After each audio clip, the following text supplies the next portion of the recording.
The following story has been brought to you by StoriesToInspire.org. I had an incident that happened. I share it with you. It was unbelievable. A chatan and kala, they're getting married. It was wonderful. What is bigger than a chatan and kala? Yirbu smachot Yisrael should be a lot of big semachot, happy occasions in Klal Yisrael. Anyhow, so the couple came. And they're having a few little disagreements. They called me up, Rav, can we come to speak out? Just a few things we'd like to talk about. We want to make sure that we're on the same page.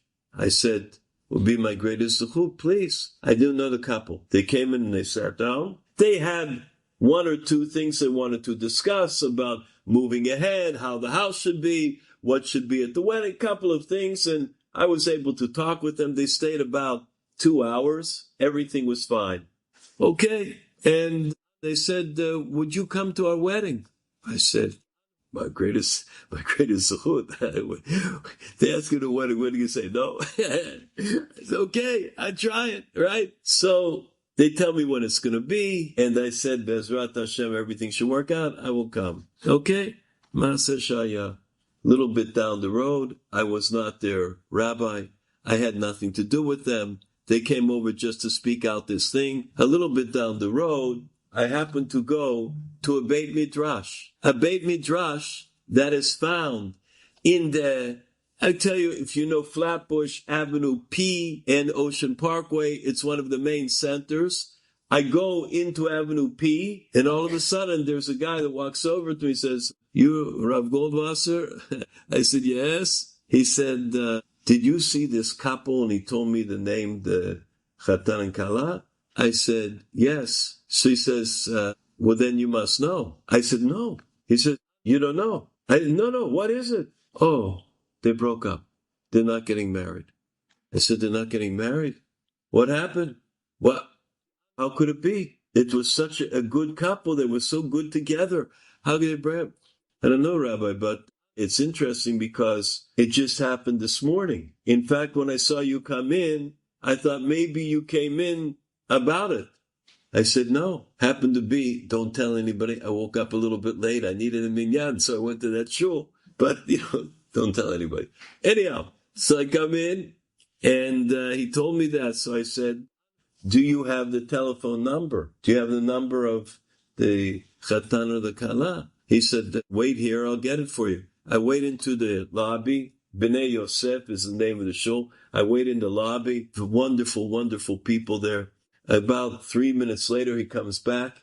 He gives me the telephone number. Eit la'asot la'Hashem. Im lo achshav emata. You don't wait 5 minutes. Don't wait till you're done tefillah, till you ate breakfast and you go to lunch. You do it right away. Mitzvah baliatcha. Tav mitzvah. Mitzvah comes to your head, you don't wait. You do it immediately. They tell you about something. I call him up. Sure enough, he answered. Rabbi. I said, yes. So he says, you heard. I said, yes, I just came to Bnei Yosef. They just told me. I said, what's going on? You told me to come to a wedding. I already got my shoes I want to dance with. And now you're telling me that there's no wedding.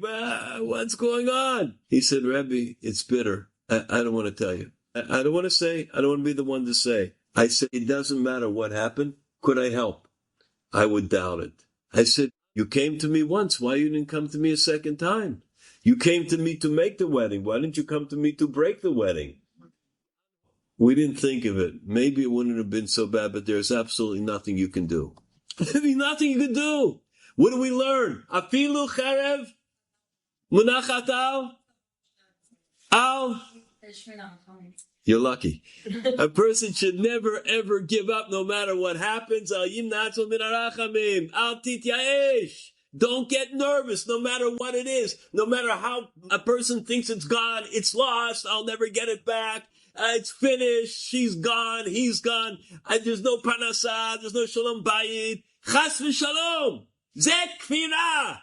That's denying Hashem. Ein od milvado. It can happen for anyone at any moment, at any second. Hashem can make a way out of nowhere. All a person has to have is ratzon. B'derech shodom rotza lelech, molichin oto.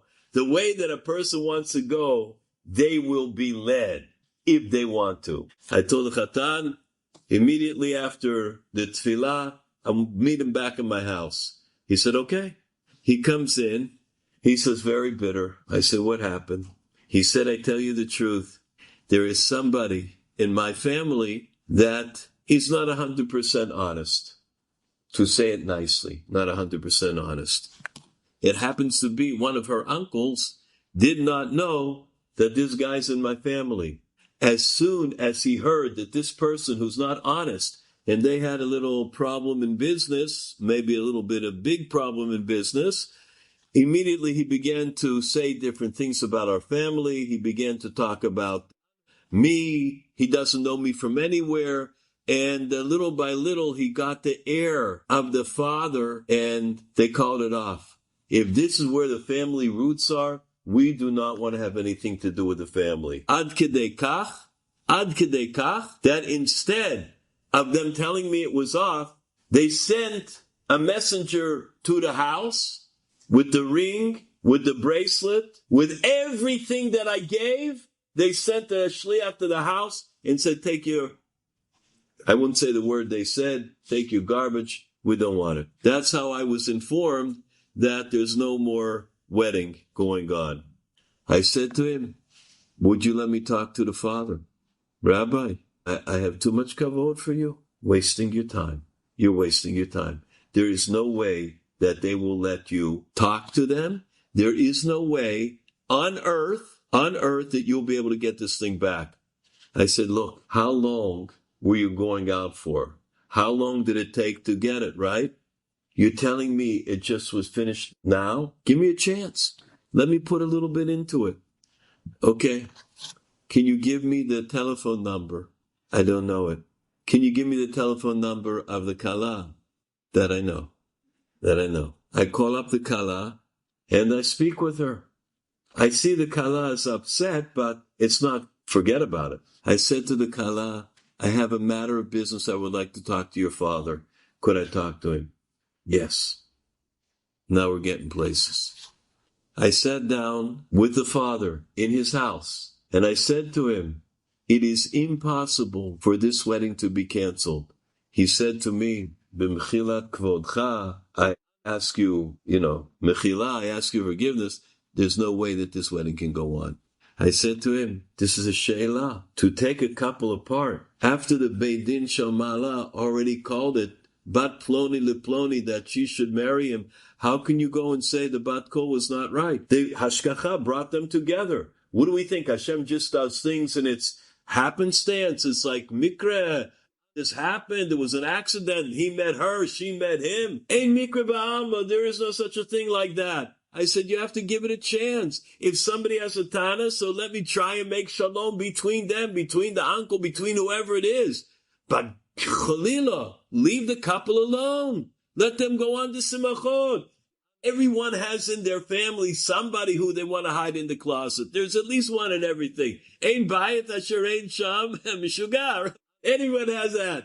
I said, what are you bothering this about? Why are you taking the couple apart? And I continued on. I said, I am willing to do anything that needs to be done. Maaseh Shaya. We got it back on the road. We got the Shidduch back on the road. When everybody said it couldn't be done, I came. I'm not from their community. They don't know me. They have no idea, except Hashem always gives me a zechut. The daughter of the uncle that made all the trouble was my Talmid. I never knew that.